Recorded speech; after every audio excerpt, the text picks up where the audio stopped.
شروع اللہ کے نام سے جو بڑا مہربان نہایت رحم والا ہے۔ ایک نوجوان تھا، اس کا دل ایک باندی سے لگ گیا۔ اس کی تلاش میں رہنے لگا کہ مجھے کوئی موقع ملے تاکہ صورتحال بتا سکوں۔ ایک دن وہ کام کرنے کے لیے نکلی، راستہ میں مل گئی۔ اس نے اسے روکا اور کہا کہ دیکھو، میرے دل میں تمہارے ساتھ ایسا تعلق ہو گیا ہے کہ میں تمہارے بغیر نہیں رہ سکتا، میں تم سے ملنا چاہتا ہوں۔ اس کے جواب میں اس نیک خاتون نے کہا کہ دیکھو، تم کو جتنی محبت مجھ سے ہے، مجھے اس سے زیادہ محبت تجھ سے ہے، لیکن میں اللہ رب العزت سے ڈرتی ہوں۔ ایسے اخلاص کے ساتھ اس نے بات کی کہ اس کے دل کی دنیا بدل گئی۔ سوچنے لگا کہ اس حرام محبت کو چھوڑوں اور چلو علم حاصل کریں، نیکی اور تقوی والی زندگی گزاریں۔ چنانچہ جس بستی میں جدر علماء رہتے تھے وہاں جانے لگا۔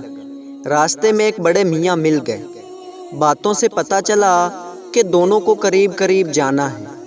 فیصلہ کیا کہ ساتھ سفر کرتے ہیں۔ اللہ کی شان، گرمی کا دن تھا، چلچلاتی دھوپ تھی، مگر بادل نے سایہ کر دیا۔ نوجوان سوچنے لگا کہ بڑے میاں کی برکت سے سایہ ہے، اور بڑے میاں سمجھتے رہے کہ میری وجہ سے نوجوان پہ سایہ ہے۔ چلتے گئے۔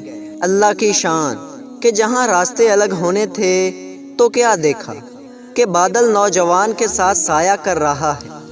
تو بڑے میاں نے کہا، نوجوان، تیرا کون سا عمل اللہ کو پسند آیا کہ اللہ نے تجھے یہ نعمت عطا فرمائی؟ اس نے کہا، میں تو گنہگار ہوں اور توبہ کی نیت سے چل پڑا ہوں، لیکن میرا اللہ کتنا قدرداں، کتنا مہربان ہے کہ اس نے مجھے آخرت کی گرمی سے بچانا تو تھا ہی، توبہ کی برکت سے دنیا کی گرمی سے بھی مجھے بچانے کا انتظام کر دیا۔ تو دوستو، اللہ تعالی ہم سب کو توبہ کرنے کی توفیق عطا فرمائے، آمین۔